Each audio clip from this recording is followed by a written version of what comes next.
Appalled by how much Shakti is present. The Shakti side is full and the Shiva side is empty.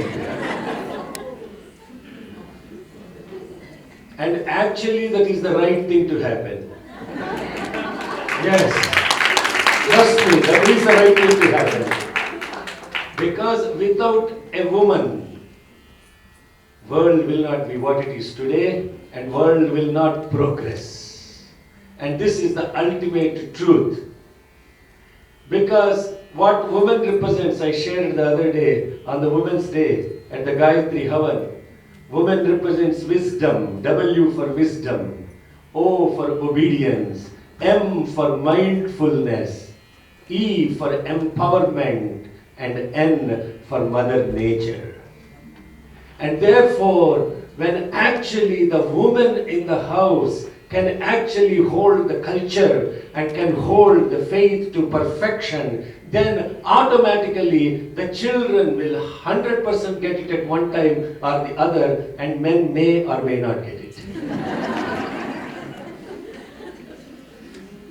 Because the presence of the energy associated with this whole universe, without the woman nature, the power of the Shakti, nothing would be manifest. And therefore, Vedas extol the Shakti as the ultimate power of the universe. Vedas do not simply mean Hindu scriptures. Please note this down. Hindus have adapted 99% of their religion with Vedas, but to begin with, Vedas are nothing to do with Hinduism. In fact, the word Hindu did not even exist until the Persians came from Afghanistan down to India, and they referred to the people on the other side of Indus as Indian. Therefore, the word Indian, the word Hindu, did not exist in the lexicon of Vedic scriptures, period. We, meaning those that lived on the other side of the Indus, practiced the Vedic mantras and extolled them and incorporated them as part of their rituals, and therefore predominantly these texts were used by the Hindus. But Hinduism is not an ism like any other ism. That does not mean we disrespect any other ism, because we believe in 100% love all, serve all. And that means we do not exclude God or exclude a Messiah, exclude the scriptures as Sai devotees, period. If we do so, then we are not a Sai devotee. You are not qualified to be called a Sai devotee. And in fact, as you see, on a Vedic workshop, we extol the prayers of every single religion that is represented in this altar. Every single faith. Bhurbhusvaha, Gayatri Mantra, Hinduism. Our Father, thou art in heaven, hallowed be thy name. Christianity. Shema Israel. Adonai, that is Judaism. Hashem prayer from Zoroastrianism. Namo Tassa Bhagavato from Buddhism. And La ilaha illallah from Islam. Why? Saishwaraya Vidmahe Satyadevaya Dhimahi Tanna Sarva Prachodayat. When you talk about completeness, if you say my God is the only God, that means you excluded other gods. Therefore, your God is not complete. You understand the concept? Simple logic. If you say my God is the only God, that means you excluded other gods. Therefore, your God is not complete. So you are worshipping an incomplete God. Yes, the faith is required to believe in the God that you revere, but you have to know that all other gods are as full, powerful and potent. For there is only one and one God, and He is omnipotent, omniscient and omnipresent. That being the fundamental principle of Vedas, that is the only principle of the Vedas. To summarize the essence of the entire Vedas into 3 words, Bhagavan says, unity in diversity, that is the essence of the Vedas. If you did not believe unity and you only focus on diversity, you are focusing on pieces. But if you focus the unity in diversity, you are focusing on the piece. Therefore, brothers and sisters, we first have to understand these fundamental principles before you even start Vedic chanting. This is what the teacher teaches 100%. And the very first prayer the teacher teaches to a student in Vedic chanting is Sahana Vavatu Sahanau Bhunaktu Sahaviryam Karavavahai Tejashvinavadhitamastu Mavid Vishavahai. Om Shanti Shanti Shanti. Understand the meaning of this? I'll tell in English, so you are all connected to it in English. Because unfortunately that's the only language we can commonly communicate nowadays. Sahana Bhavatu, let us all be together. Sahanau Bhunaktu, let us all be nourished together. Sahaviryam Karavavahai, let us all work together with great vigor. Tejasvinavadhitamastu, may our studies shine and illumine our intellects. Ma vidvishavahai, may we not hate each other. Let there be peace, peace and peace. In this translation, is there any reference to any Hindu god? This prayer is about teamwork. Therefore, the teacher first teaches how to work with others so that our studies will shine and illumine our intellect. Bhagavan translated this very beautifully into Telugu. Kalisi melisi tirugudam, kalisi melisi perugudam, kalisi melisi telisukunna telivini poshinchudam. That is what Swami translated for people, common people. Other than Swami, in my opinion, another greatest avatar that has simplified the essence of the scriptures into very simple sentences to practice is Jesus, the Christ. And therefore these messiahs transliterated the essence of the Vedas, 100% the essence of the Vedas. There is no religion, scripture or faith that has not incorporated Vedic principles into their religious scriptures. This is the truth. Bhagavan did not come to promote Hinduism. Bhagavan is God for all. Bhagavan. You know what it means? Bhaga means effulgence. Bhagavan means the one who shines with effulgence of wisdom so that we all get illuminated. So that light doesn't have any context of any religion. Light is light. And light serves everyone without any discrimination, whether it is a good tree, whether it is a useless tree, whether it is a crop or a weed or whatever it is. Light shines on everything equally and with equal potency. Similarly, Bhagavan's wisdom shines forth, illuminating our intellects so that every person from every religion and faith will get attracted by this divine magnetic love and light of Bhagavan. Therefore, what these Vedas represent, by the way, with all disclaimer I am telling you, I am not a Vedic scholar. Okay, please note this. And I did not personally have a guru that taught me the Vedas. I did not have a personal teacher that taught me in the lineage of Vedic Parampara. As a matter of fact, until year 2000, I have not even uttered any Veda mantras.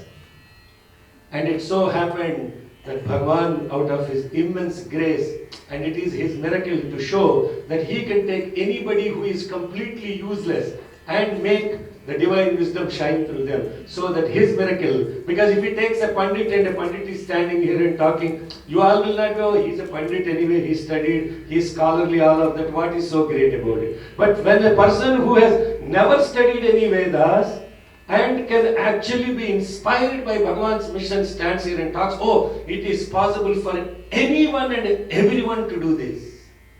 That is the message that Swami is sending by putting this person, this body in front of you. So how did this all happen? It so happened that one of our regional presidents from California in year 2000 wrote me a letter from Puttaparthi saying that the students are chanting Vedas in front of Swami now in Kulwant Hall. Can you please start teaching Vedas to all the people in the region in California? And I have no idea why he wrote it to me. I took it as a complete surprise, as a matter of fact, on a Christmas Eve. I went straight to Bhagavan, put that letter and the Veda Pushpanjali book on his feet and asked Swami, what is this you are doing, Leela? I have no clue about any of this stuff. Why is this person asking me about it? And later on what happened, when I had the opportunity, when I asked Bhagavan to bless, he said, yes, do it. Teach them with full meaning of what they need to learn. I said, Swami, I don't know Sanskrit. Then he said, what do you mean you don't know Sanskrit? First of all, he frowned. He said, what do you mean Sanskrit? Then I remembered that I did not even say it properly. I said, no, not Sanskrit, Samskritam. Samskritam, it is not Sanskrit. You understand the difference between the Sanskrit? There is no word called Sanskrit. It is Samskritam. And then when I said that, Bhagavan said, Samskritam, do you think it is a language? I was like, what is this question, We all know that Samskritam is a language. Then as I was looking at him baffled, then Swami said, it is not language. Kritam means to do. Samskritam means to do it very well. Therefore, Samskritam means just do it. Nike.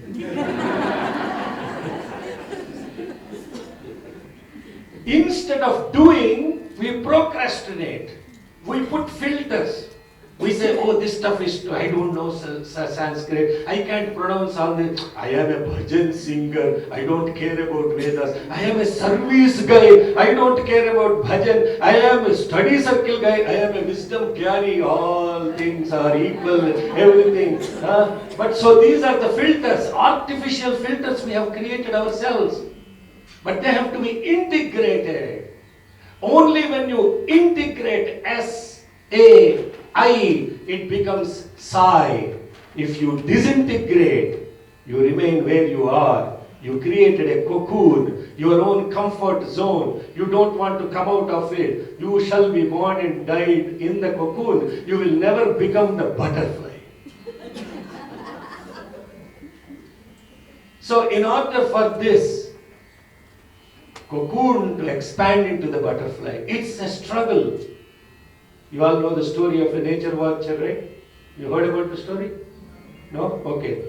There's a famous story about a nature watcher who was watching a small butterfly trying to come out of the cocoon. And it was struggling, trying to push through that cocoon. He felt very pitiful. I said, let me help. And then he removed with a forceps the mucus layer around this little butterfly. And immediately he heard the voice somewhere saying, you fool, you have now created a disabled butterfly. It won't be able to fly now.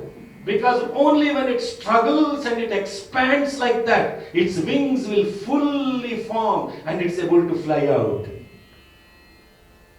Yes, it is a struggle. You don't even know how to utter some letters. See, now you have to understand the same mantra that I chanted, Sahana Bhavatu, Sahana Bhunaktu. Why can't I simply say that in English, I'm happy? Let us all be together, let us all be nourished together, I'm happy. Why you have to say, Sahana Bhavatu, Sahana Bhunaktu, Sahaviryam Karavavahai. Why I have to chant like that? Easy path, no?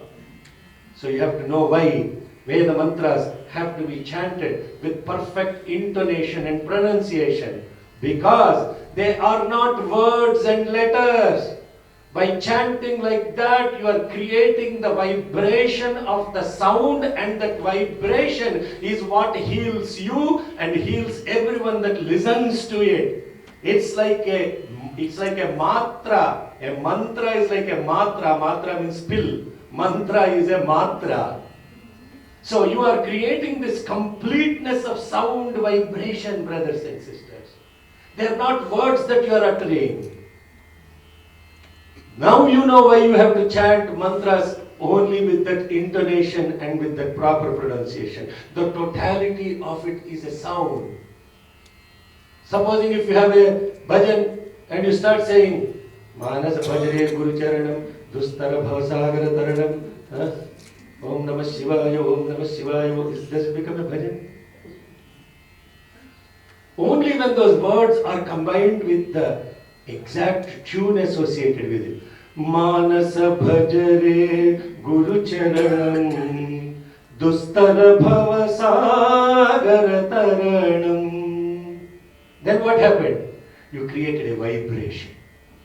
You may not even understand the words of what is Manasa Bhajare Guru Charanam. You might have listened to it 50,000 times in your life, many times during a global Akhanda Bhajan. But still what happens?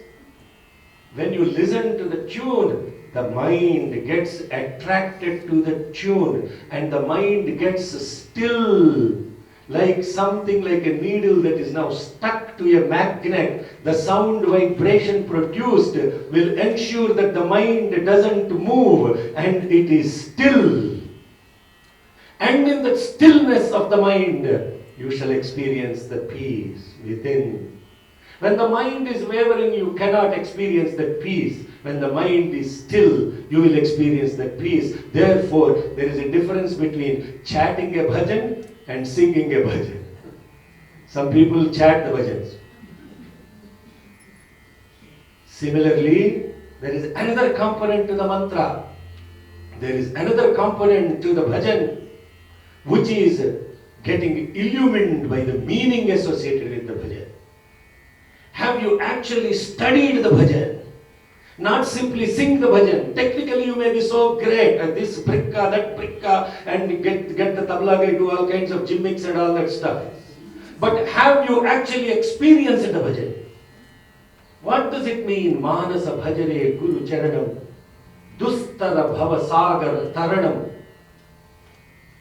When you understand what that bhajan is, you will be able to understand. And then third, you become aware of the bhajan. 3 principles I laid out. First, you know. Second, you retain. Third, you become aware. Know 3 principles. Knowing something doesn't mean you have retained it. Retaining something doesn't mean that you have become aware of it. So knowledge without becoming practice and becoming aware of it simply is a burden, just like a donkey carrying sandalwood and it has no clue what it is carrying. You go to a bookshop, there will be a little fellow, and then you will ask him, latest edition of Einstein's theory of relativity. Yes sir, volume number 4, edition number 8, printed in 2000, and he'll go up the ladder, bring the book down and give it to you. Does he know what is there in the book? Of course not. But he knows where the book is, when it is published and all of the stuff. Pandit knowledge is exactly like that. They will quote mantras, they will chant shlokas, they will do everything and anything and inspire you and express all this beautifully. But that is simply chanting Vedas. Bhagavan's emphasis is on living Vedas, not simply chanting Vedas. Why am I spending so much time as Priyam? You already know, we have the printout. Come on, Om Namo Bhagavate Rudraya. Why am I going through all of this stuff? Because this context is extremely important. And in year 2010, now there were not many people in Europe that were chanting Vedas. From 2012 to almost 2020. This body has been to Croatia 15 times. And every time this body went there, the whole hall will be filled with people just to listen for 5 hours, 6 hours a day, learning each and every mantra of Rudram, what it means to us. And 99% of them are Catholic Christians, and they have no idea about Hinduism. And yet, you will see them, I'm not kidding, go and watch 2018 Croatia Atirudra Mahayajnam. 500 people, 465 of them are from Germany, from Spain, from Italy, from Croatia, from Slovenia, from Bosnia, Czech Republic, Russia, Ukraine. They have no idea about any Sanskrit. They have no idea about what they are chanting. But they imbibed it, and they not just wanted to learn it, but learn it with the meaning so that they know what Swami's message is to us through Vedas. If they can do it, if I can do it, who thinks here they cannot do it? So if you say you cannot do it, you have declined the word of God. Yes, that is the truth.